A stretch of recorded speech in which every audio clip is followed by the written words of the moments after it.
ADHD, and he puts the H in brackets to kind of cover both. He says, rather than an inherited disease, ADD or ADHD is a reversible impairment and a developmental delay with its origins in infancy. It is rooted in multi-generational family stress. I could add in there trauma, and in disturbed social conditions in a stressed society. And I don't know about all of you, but there's some stressed stuff going on in our earthly plane, on the human plane with society. And yet, when we have good regulation on board and good capacity, yes, we may see stress outside, but it doesn't impact us. We might feel it, but we dissolve it, we integrate it, it doesn't stay stuck in our system. But when we have been brought into the world with a lot of stress, a lot of dysregulation, we will be more primed to attract that stress. We will be more primed to keep ourselves in a toxic soup and look for stress because that's all we know.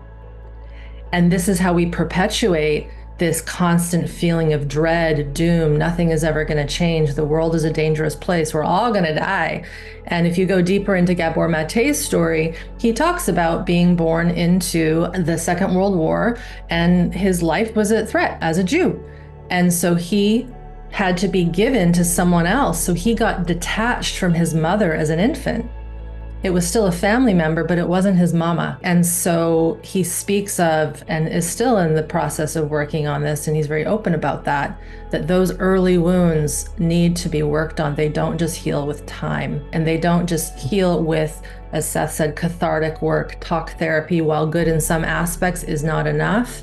And somatic work is important, but I want to add in, some people might be going, well, what about just going and working with an osteopath? Or what if I just work with body movement? And we're seeing a lot of flashy stuff online, like just do these somatic movements and all your trauma will be gone in 2 days. The movement is important, but it has to connect with this theory, with this knowledge, and a reconnection to the environment and self, and as Seth said, our introception. So it's a very slow process. But the cool thing is the slow process actually sticks. This is what we see in our students, is the slowness of the work. It's building the foundations that for many of us, we never got, ever. And we can do this as adults. And if you're here reading and listening and involved with this call and showing up, you have the capacity to learn and show up for yourself and heal.